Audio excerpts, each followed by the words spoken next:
Yo, what is up, everyone? It is Rich. All right, we are going to look at the amazing Marko Djurdjevic.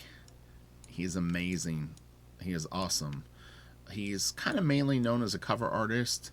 I'll get into any little details that I know about him, which isn't much, but I do remember sort of discovering him online, and I can talk about that. So let's get into this. We're going to go full screen mode, and this should be fun. Hope everyone's hanging in there and having a nice Saturday. We're about to get a big rainstorm for like 5 days, so I'm not looking forward to this. The sunny days have been nice, but apparently it's all going away. So this is a really nice Daredevil piece. He obviously digitally paints his stuff. So the first time that I saw Marko's work, I believe, was on conceptart.org. I actually was talking to someone about Marko's work in some emails just a few minutes ago, actually, and it got him on my mind. And I was like, he'd be awesome to go over. So this is beautiful. This is his pencil, like rough or underdrawing for it. Looks to be traditional. It's great. Let's kind of compare. He definitely made the shoe. I mean, there's a lot of different things, but you can see he squared off the tip of the shoe, and also sort of indicated more of like the foot patty thing. It's really actually nicely done. He does sort of the side plane though. Do you see that? There is a slight indication of the side plane, and then you're seeing a little bit of the inner arch of his foot there, and he keeps that in side plane of the like sole of the shoe. A little bit here as it's sort of turning, like his your foot does have a little bit of sort of rotation left and right, like the heel and the front of your foot do it. The teeth, it's interesting too because this is a great drawing. His head is a little big though. Let's see, does he keep the head? Yeah, he does keep the head kind of big. It works for me though, but yeah, it's like this is tough, I mean, because you're drawing the head, but you're not really seeing a lot of the connectors to the neck and the collarbone and all that stuff. So it's like it can look kind of truncated. It's the same with limbs, It's like the difference of drawing this where it actually looks like your thigh versus it looks just like sort of something coming off your body. The position of it and the lighting and stuff like that will really help it. But this is all great. The fabric and stuff on that is really really nice, and he's a great digital painter too. So this will be fun. It's cool that you get these little like thumbnail studies. I don't think they're on all the pages. This is a nice solid figure though, actually. He keeps it nice and loose. This is like we should definitely do Esad Ribic too, because Ribic is great, and it's already kind of reminding me of Ribic. So, what was it? Ariel Olivetti does a lot of really nice painted stuff too. This is nice. The lighting on this is really really cool. So, but yeah, on conceptart.org, there was El Coro, Android Jones. Oh man, so many people, and Marko was one of them. Actually, Miles Johnson too. A young Miles Johnson was there, posting fan art originally. I think he was like 16, maybe 15 years old. So lots of really really good artists were coming up through there, and it's kind of it's always been my dream to have another sort of renaissance of that, where it's like something like DeviantArt pops up, or Pencil Jack, or Shane Glines, or whatever it is, and just a lot of great artists kind of move through it. There's like this sweet spot of like 2 years where everyone becomes like a super badass. So that's always been my hope, and that's why I've always sort of ditched sort of the more popular places online and then gone. I mean, not that YouTube isn't popular, but I mean, I've been on YouTube for 4 years. But yeah, I've always kind of tried to like create these little pockets of creativity and meeting other artists and stuff like that. This is really really great. It's funny too because another artist that came to mind when I was looking at some of this stuff is Gabriel Dell'Otto, which I don't know maybe who kind of influenced who, but Dell'Otto definitely uses some of these color palettes that are similar. Dell'Otto is a great artist too. He's another one we should look at. Man, this is great. These are fantastic drawings and very very difficult angles to draw the head at. Sorry, but this is really cool, and man, his eye is just planted up as the angle of the head turned. And then this is very, very cool too. And he nails it all, and it looks really, really great. And then he's able to keep that ferocity in this, you know. It's really, really cool. Someone was telling me in the comment section of the video that I posted up this morning that Top Cow did a talent search, excuse me, and they were only looking for people that worked digitally now. I don't know if it's just a budgetary concern on their part, and I don't know if that means that they want people that are fully realized pencils, inks, and colors. To me, it sounds like a budget thing that they can't afford to pay 3 people to do a comic, or 4, writer, penciler, inker, colorist. So they might be trying to save money that way. I mentioned in the replies, I don't really know what Top Cow comic books sold the last couple of years, so who knows. These are really, really great drawings. You know, if you're working on figure drawing and stuff like that, little sketches like this are really, really good to go over and try to like work out the anatomy yourself, find the muscles, find the starting points and stuff like that, and practice, you know, almost like replicating this kind of stuff, or just like pause the video here and see if you can sketch this. You know, it can't hurt. Guitarists do it all the time, you know, they learn their favorite songs. So, you know, if you see a nice drawing that you like, maybe learn your favorite drawings. Just, you know, use it as practice. This is great. I like this crop better, honestly, but this could have been cropped a different way for the actual published work, but I kind of like this with the fist going out of the frame. And again, really, really great angle for the head, and man, this stuff is just all really, really solid. It's great because you've got enough anatomy, but then also the costume, you know, the shapes that the costume makes, and the way that the different materials or fabrics, like this is a harder, like kind of leathery plastic, and then this is more of the spandex thing underneath. So materials are very, very important. I mean, I learned the importance of materials probably more looking at concept art, which this guy sort of comes from, because, you know, the way you paint metal is different than the way that you theoretically would paint skin.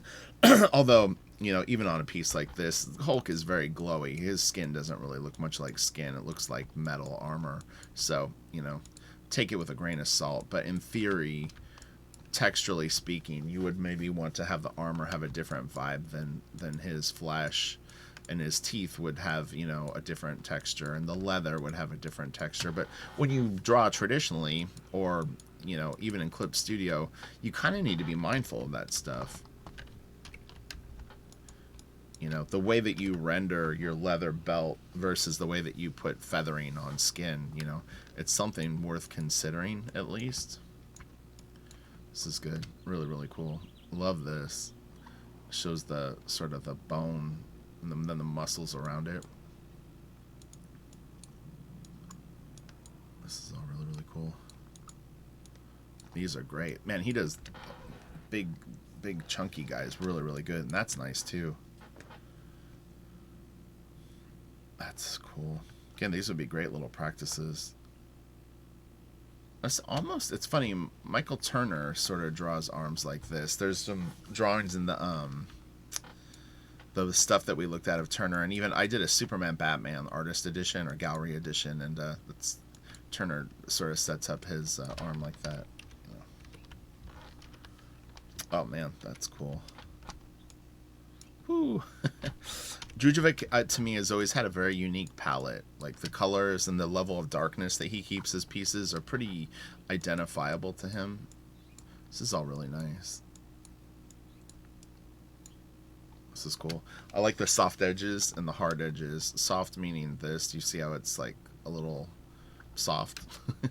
These are hard edges. Painters will use that a lot, and it's a very effective way of directing the eye, creating levels of clarity and focus in your pieces.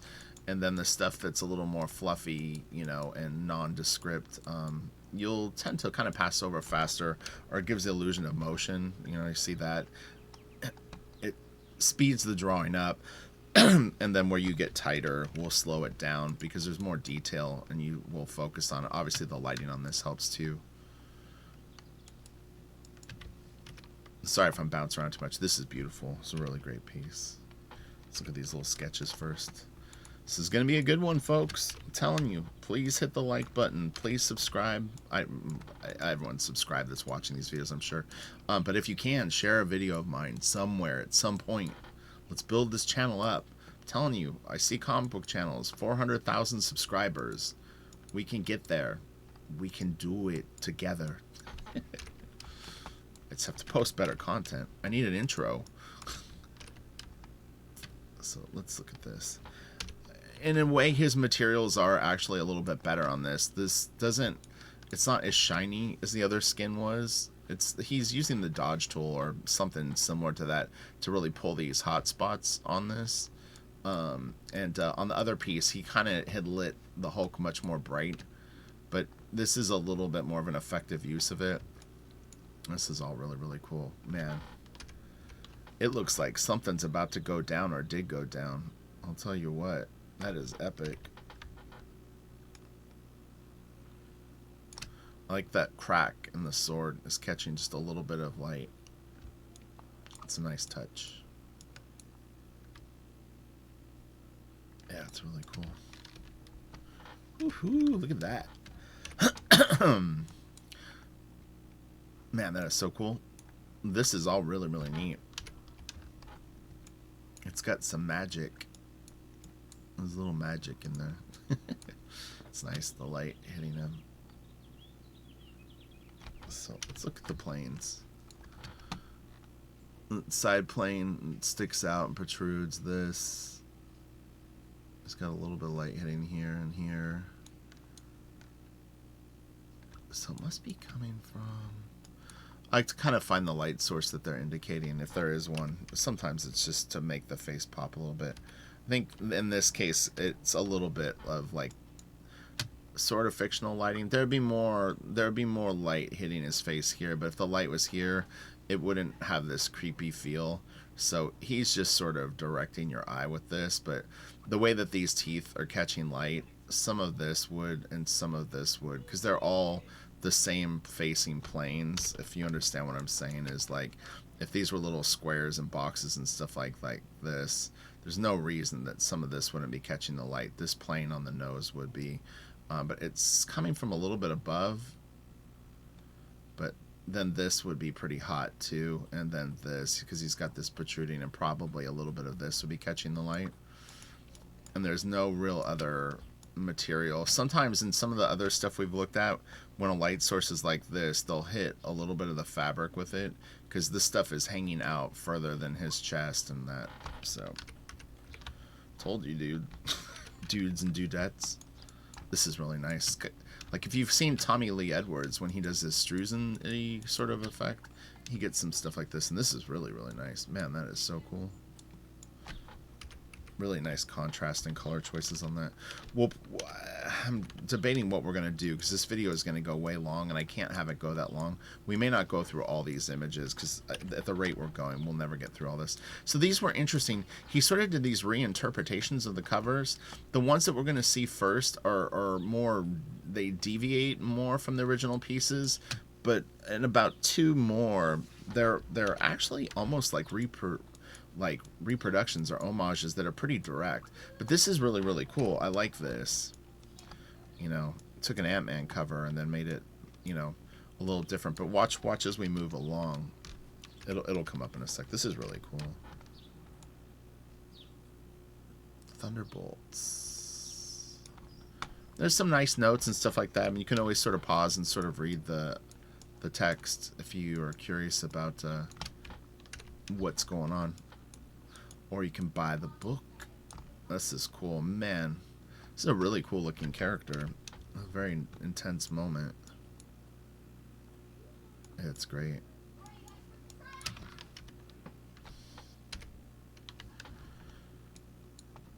I think in a way, my friend Alex Garner probably at one point was sort of influenced by Djurdjevic. I think that it's sort of drifted away now a little more. He's probably into art germ too, but some of Alex's early painted covers I thought had a little tiny bit of this feel. This is all really nice. Man, it's great. This is cool. It's kind of got a little bit of that Android Jones sort of vibe. Android Jones would do a lot of shape manipulation in Corel Painter, and would literally create brushes that were like triangles and all this stuff. His stuff is really wild. Would be fun to do a video of his. I don't know how much like good scans I have of it. He did this series of self-portraits over a year, I think, and did like probably 365 or something like that. But every day he would post a self-portrait, and it was pretty wild. That was the era that I was on concept art, for anyone that maybe was there around that time. A little before that, I think. Or that might have been when I came back. I think I was there and then left for a year or two and then came back. I've done that like 3 times. This is cool. I like this layering of the stars and stuff like that. It's a nice design effect. This is all really cool. It's kind of like reminds me of Ashley Wood does this kind of stuff in the backgrounds. This looks cool.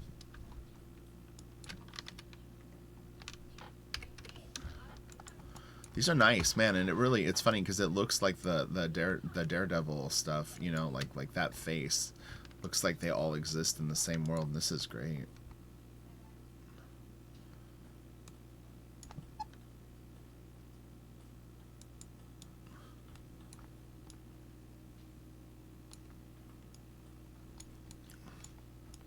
He gets much tighter with his paintings, though. I mean, it is interesting. He's tight and loose. I think, well, I mean, they're just different. The position of the head on Hobgoblin, or I think this is Hobgoblin, Green Goblin, whichever one it is. Or this is Hobgoblin, I think. Yeah, like this is different. I kind of like this one better.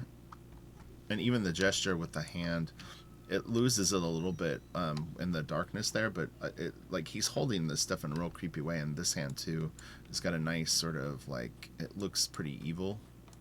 It still looks evil, but it's a little more solid. And then we're seeing a lot of his bottom teeth. I guess we are there too. It's interesting. Really, really good. This painted stuff is nice, man. Man, he picks a lot of crazy angles. That's nuts. This is funny. It reminds me of Lee Bermejo. Lee does all this crazy stuff.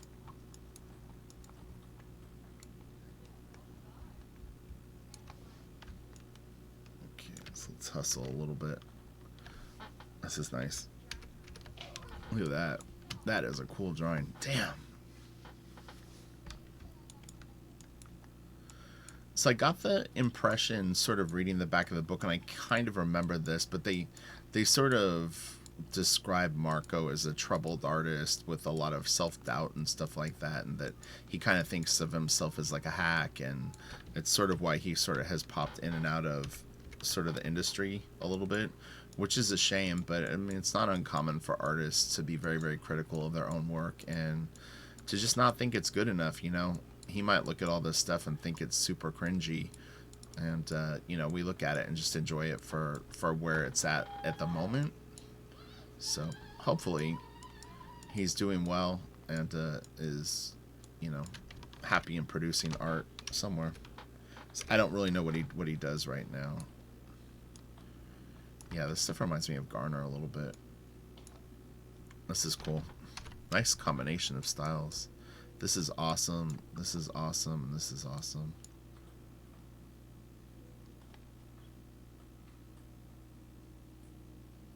Yeah, the lighting on this is a little weird. It's like it's hitting this top plane and the top plane of the eyelid, but then this is interesting, and then this, it would probably carry through a little bit more. If there's that much light hitting this stuff, it would hit here and it would come down a little bit here, and it would probably catch a little bit right there.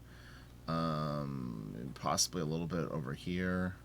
So, and even the top of that, and maybe in the bottom of that. You don't want to get crazy with it. I mean, definitely there's times to eliminate it, but I do notice that he sometimes doesn't carry it through completely. But I mean, this guy can draw 1,000 times better than me. I can recognize the patterns that you might expect to see with lighting. Doesn't mean I can do it better. Everyone's a critic, right? This is all great. Man, that's actually very, very cool. God, there's a lot of energy there. That's really awesome. And this is, you know, what's cool about this is, although they are covers, they're not interior pages. Although I do have some interior pages in here. I've always felt that like digitally painted work is a little problematic in terms of sequential art. It doesn't seem to capture things as well as penciled to color or penciled inked and colored. You know, why is it? Who knows? And it's just my opinion on it.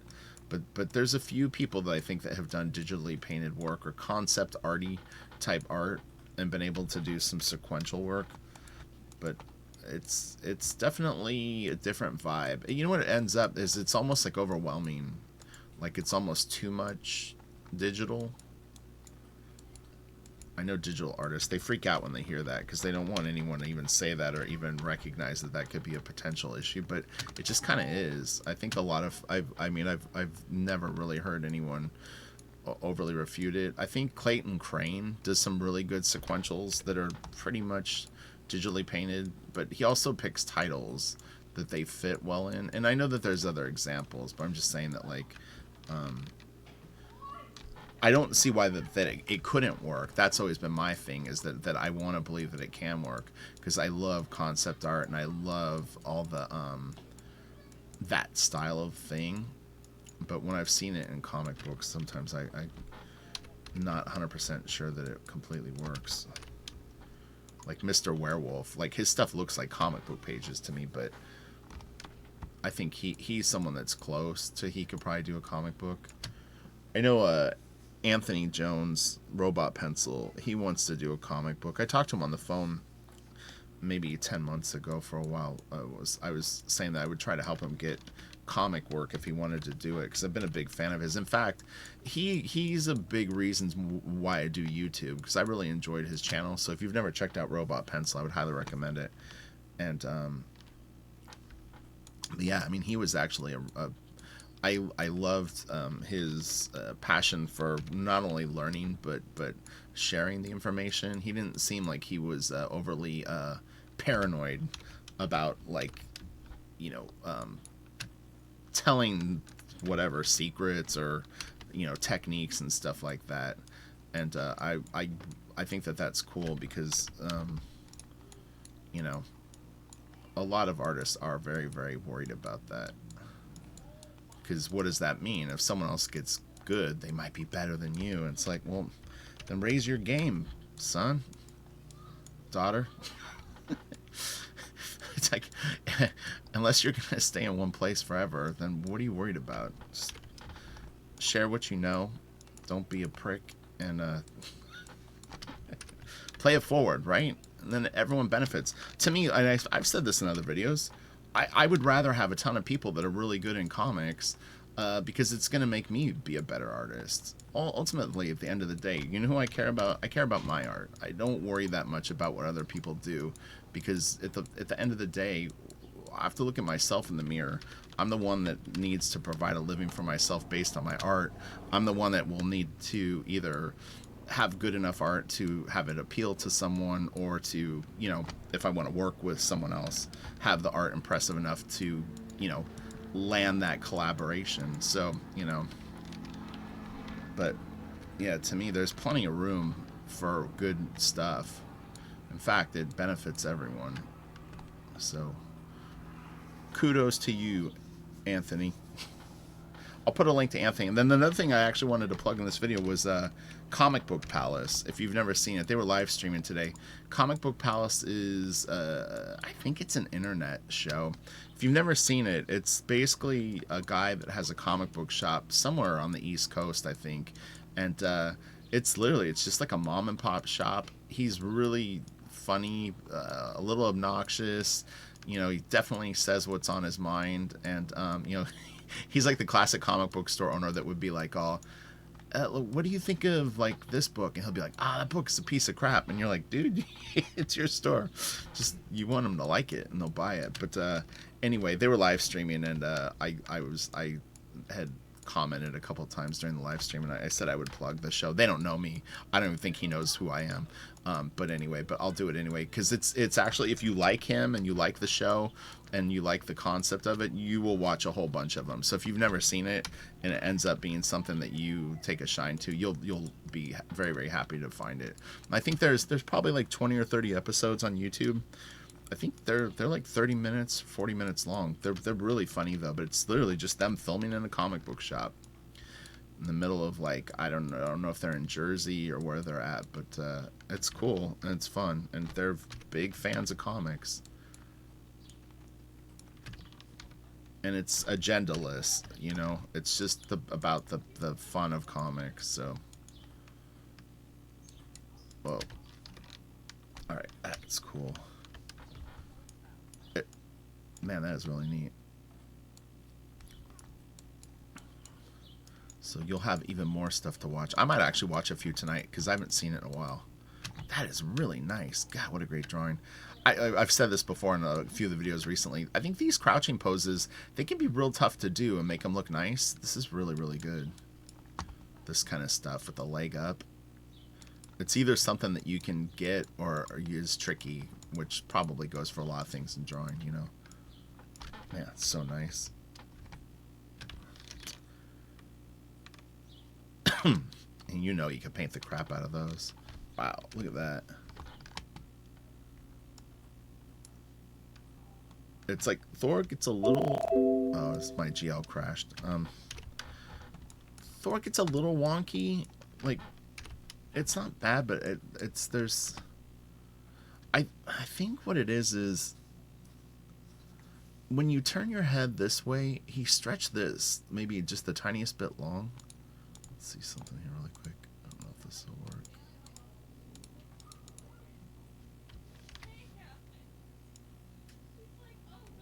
Oh, I'm gonna have to hold on. I'll actually do this just for the fun of it. Let me go to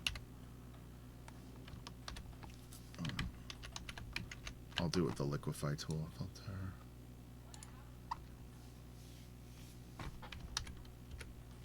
Let's see if we can get this. Cap off.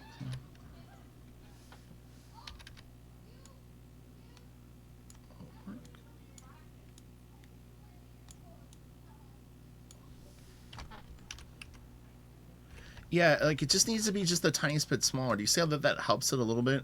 And this feels a little scrunched right here. I don't know. Pull this out a little.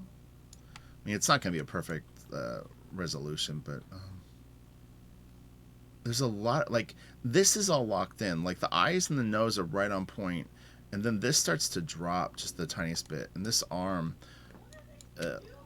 like, is a little, it looks a little broken, but it's a tough shot. I mean, he did a really, really good job on it. But anyway, it's always kind of fun to, like, dissect stuff like that. Right, let's go back into full screen mode. And again, I could never draw a piece like that. I'm just saying that, like, little things that catch my eye. This is really, really good, man.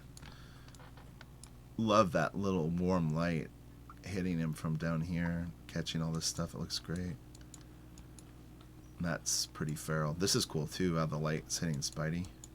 And I actually really liked how dark his arms were.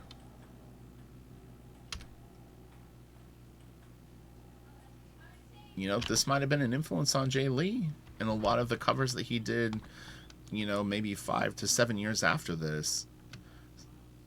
Jay did a ton of stuff that looked like this. Or vice versa, who knows? Check the timeline, folks. No, just kidding. This is nice. That guy is trashed.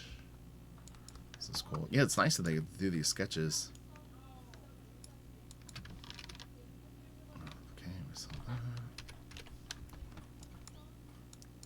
Oh. Okay, we'll scoot through this a little quicker.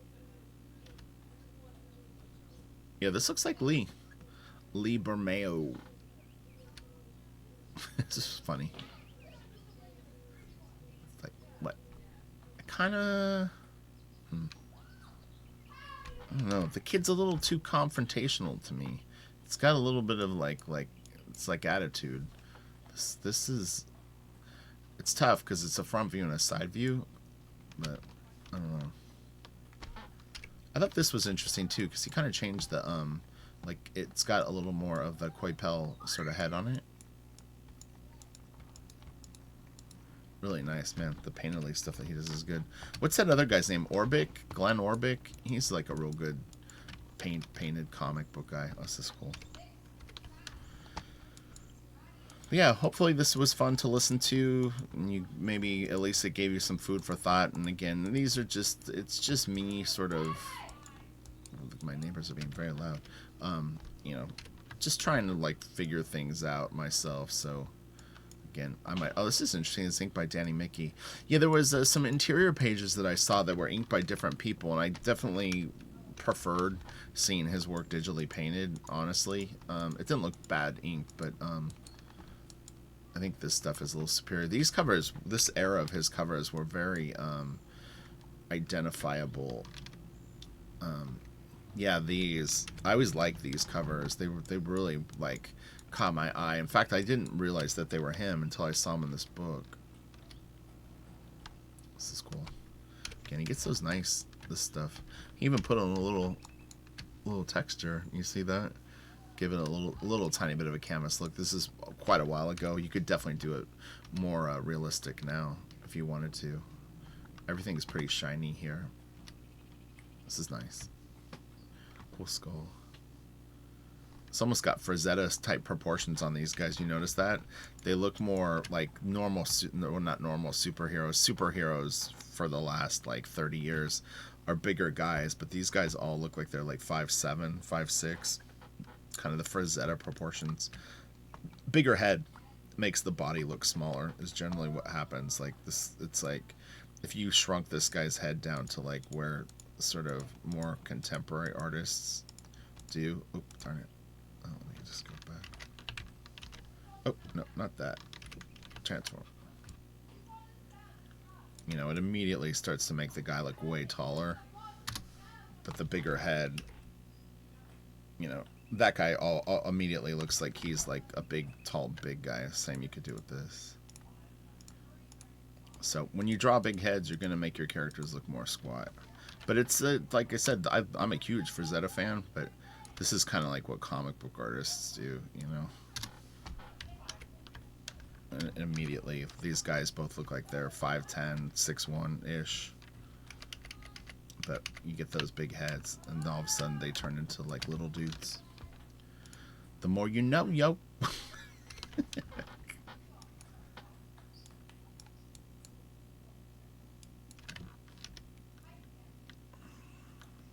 That's funny. I've told this story before. So I've only met Stan Lee once in my life, and this is where I met him, like this, at Comic-Con. This was me, and Stan Lee came up, and he was right here, and I glanced over, just like Ghost Rider's doing, and I was like, this is a story that is unreal. What is going on?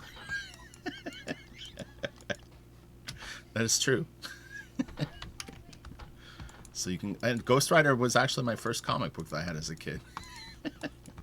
It all went full circle just in that moment. Stan Lee, Marvel, Ghost Rider, and I don't want to get demonetized. I have to be good. This is cool. Man, that was like, God, watching concept art evolve from like 1999 until like 2008 was just unreal. Like the talent pool. I mean, it had been around obviously before that, but there was a lot going on in that window of time. It was so amazing. This is cool. Yeah, I love Ghost Rider. This was the cover. I have this comic book, and I always thought, I didn't realize it was Marko.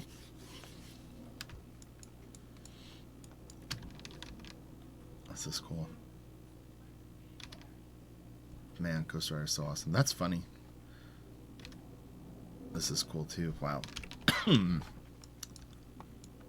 That's funny. Everglades. Oh man, that's ferocious. Look at that dude. That's cool. That is great too. Dang. how big his head and neck are. This is a great beast. Really, really solid figure. Man, he drew that great. This is awesome, too. He's talented, man. It's hard to believe he doubts himself. He can always be better. Anyone's going to feel that way, but... This is cool, too. These sketches are great. Yes, this is the Marvel art of Marko Djurdjevic. I would highly, highly recommend picking it up. This is great.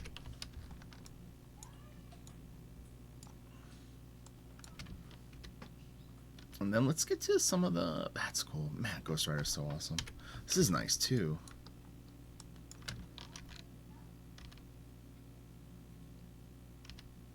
Yeah, so this is some of the sequential stuff. This is like a Black Panther story. I mean, it looks really cool, but this was like one of those books that had like 3 artists in it. So it wasn't like, sorry, I guess it will go a little out of order. We'll get to the sequential pages and start to wrap this up. Here's another one. I think this looks really, really good. It's a nice, nice testimonial of digital art. Like digitally painted stuff can work storytelling wise. It's a very, very dark story. You see, like, check this out. Man, it's so dark. Let me see. No, I doubt it was like that. I'd almost guess that it was like this. That is really cool. Man, look at that. Wow. That is nuts. I like you can see through his arm. God, it's so crazy. This is great too. Look at the flesh color in there. Oh man, that is so cool. This is nice. That sort of spider webby sort of rendering on the fabric. Man, that is an awesome cover. Anyone own that variant cover? Like I mean the comic? Be cool. Oh yeah, here's some more of this. This is nice, you know, this looks good. It's a nice panel. It's funny seeing this little area right here. It reminds me a little bit of what is his name? Goodbrush.com. Craig Mullins. I'm telling you, I have way too much random information in my head. Like I said, I always bum out when I forget stuff, and then I think about how much that I remember, and I go, "You're doing okay, Rich. You remember more than you should." This is so good. Man, that is some powerful, powerful stuff. This looks awesome.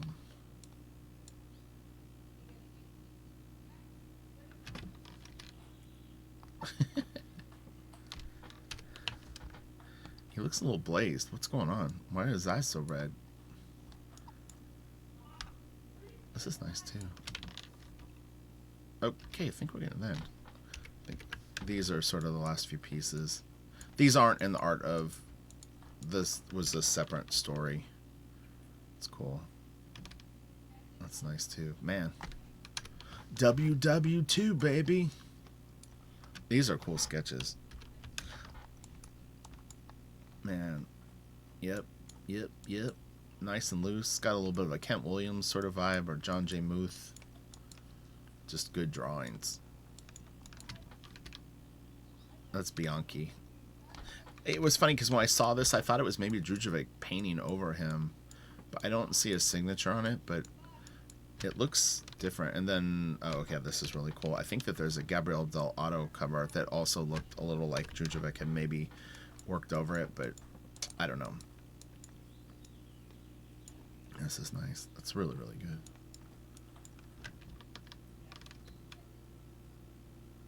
His thing is pretty cool. Looks like he's wearing black lipstick.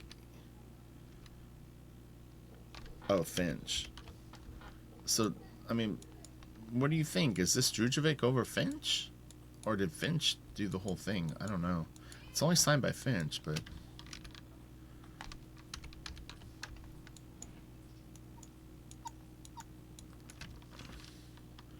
Okay. This is cool. I feel like I've seen this pose before. I don't know, maybe that one guy that swipes everything at Marvel swiped it. I can't think of the dude's name. He gets in trouble every few years for it. Then everyone hates him. So this is the issue that the Oh, this might have been a different comic, actually. Okay, cool. All right, well, hopefully that was informative. And again, when I'm doing little tweaks on the art, it's just for fun. So please don't anyone get offended that I'm disrespecting his art or anything like that. It's not the intention. All right, have a good one. I will talk to you all later. And then next week, I'm going to go back to 1 video a day, though, because I've got to get more work done during the day. So anyway, but we'll do 2 tomorrow, and then on Monday we'll get back to 1 a day, which is still a lot. Most people couldn't keep up with 1 a day when I was doing it a year or 2 ago. So all right, I'll talk to you guys later. Bye.